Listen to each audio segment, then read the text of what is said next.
question du yo-yo entre l'énergie potentielle et l'énergie cinétique. Le potentiel, c'est quand on a de l'altitude, et donc quand on a de l'altitude, on la transforme en vitesse pour pouvoir enrouler des figures qui ont toujours besoin de vitesse pour être exécutées.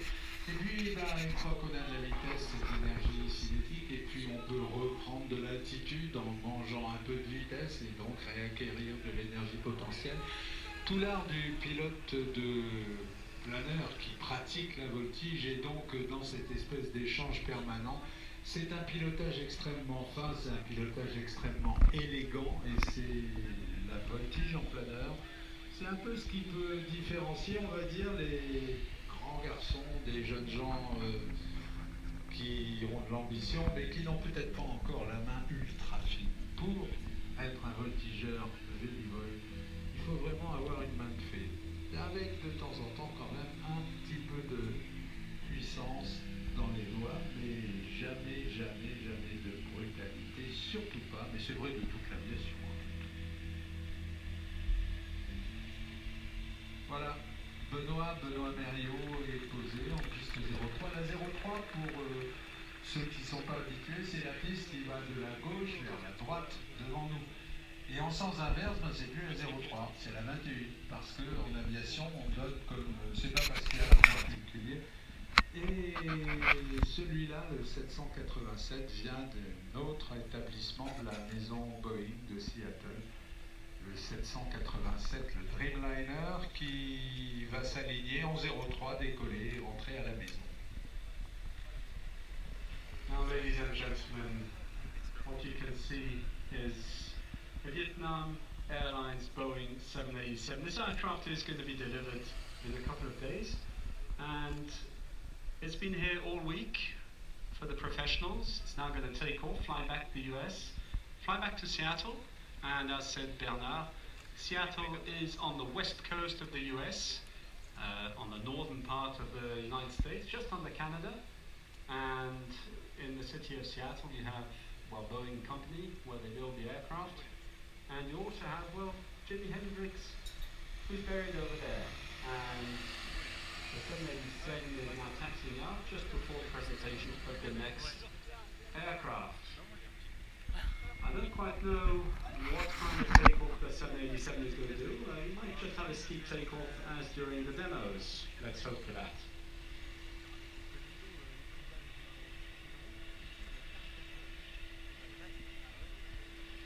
Alors, de deux choses l'une, soit le 787 décollera de là où il est, et donc nous fera peut-être le plaisir d'une montée initiale pentue, manière navette spatiale, comme il l'a fait pendant la semaine, ou bien alors c'est qu'il remonte la 03 pour aller en 21, c'est-à-dire elle va décoller de la droite vers la gauche. Son avion est un extra. On n'appelle pas ça un extra parce que c'est extra, ça l'est effectivement, mais on l'appelle parce que l'ingénieur, l'architecte en avion, on devrait employer ce mot d'architecte quand on parle de dessiner des avions, parce qu'après tout on parle d'architecte naval. Eh bien, les architectes en avion sont des gens au moins aussi talentueux. Et donc, le responsable du dessin de cet avion s'appelle Walter Extra, et c'est un architecte en avion d'origine allemande, qui a mis sur pied une famille d'avions de voltige qui aujourd'hui sont quasiment incontournables si on veut gagner les championnats du monde. Well, lining up now is Aude Le Mordant. Sorry, she'll be lining up runway 21. That means she'll be flying from the right to the left. And she's flying on an extra 330. Now, as said Bernard, the extra comes from Mr. Extra, and Walter Extra, well, he was a pilot, and for the story, he wasn't pleased with his aircraft when he was flying on it in the 80s, so he decided to build a medal-winning machine. And ladies and gentlemen, well, here is the result. Ce qui est impressionnant, bon, l'avion est impressionnant, ce sont des avions d'aujourd'hui, c'est-à-dire des avions principalement construits en fibre de carbone d'une solidité phénoménale. d'une aérodynamique pointue, optimisée évidemment pour la voltige aérienne, mais des avions avec des chevaux, 330 chevaux dans ce cas-là, et puis avec des gouvernes extrêmement puissantes, les ailerons, la profondeur, la direction, et des gouvernes quasiment transparentes au niveau des efforts quand on les pilote. C'est des avions, si vous évaluez, vous faites un triple déclenché sans l'avoir voulu.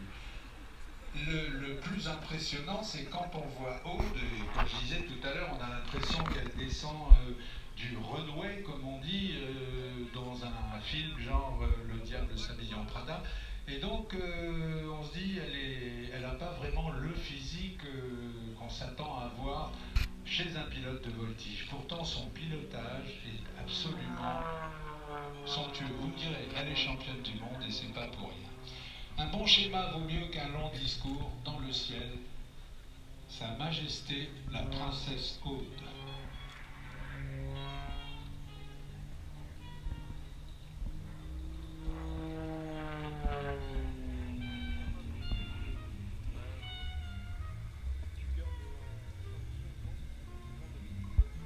Just a little information.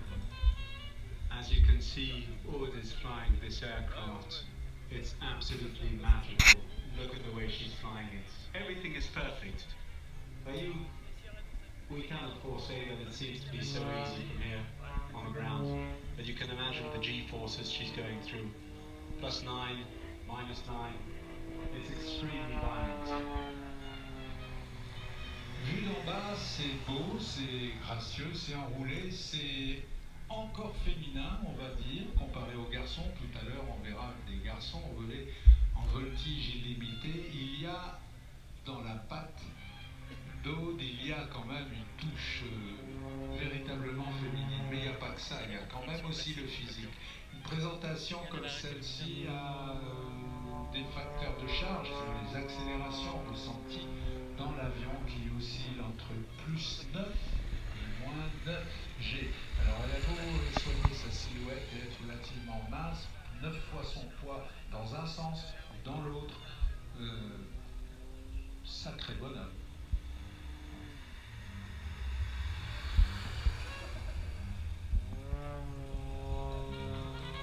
Et dans la signature de Aude, elle a un style, tous les pilotes de voltige ont un style. Son style à elle, c'est de tirer des rectilignes qui sont rectilignes. Quand elle stabilise une trajectoire, elle tient cette trajectoire, mais c'est par le gras des doigts littéralement.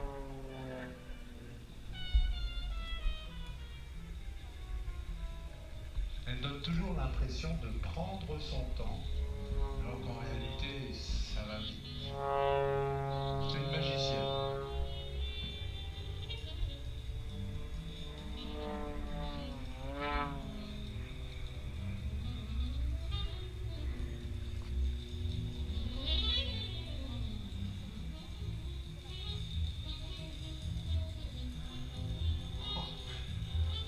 Ça, c'est une des choses les plus difficiles à faire, les tonneaux en virage. Mais encore en plus, ce sont des tonneaux semi-déclenchés en virage.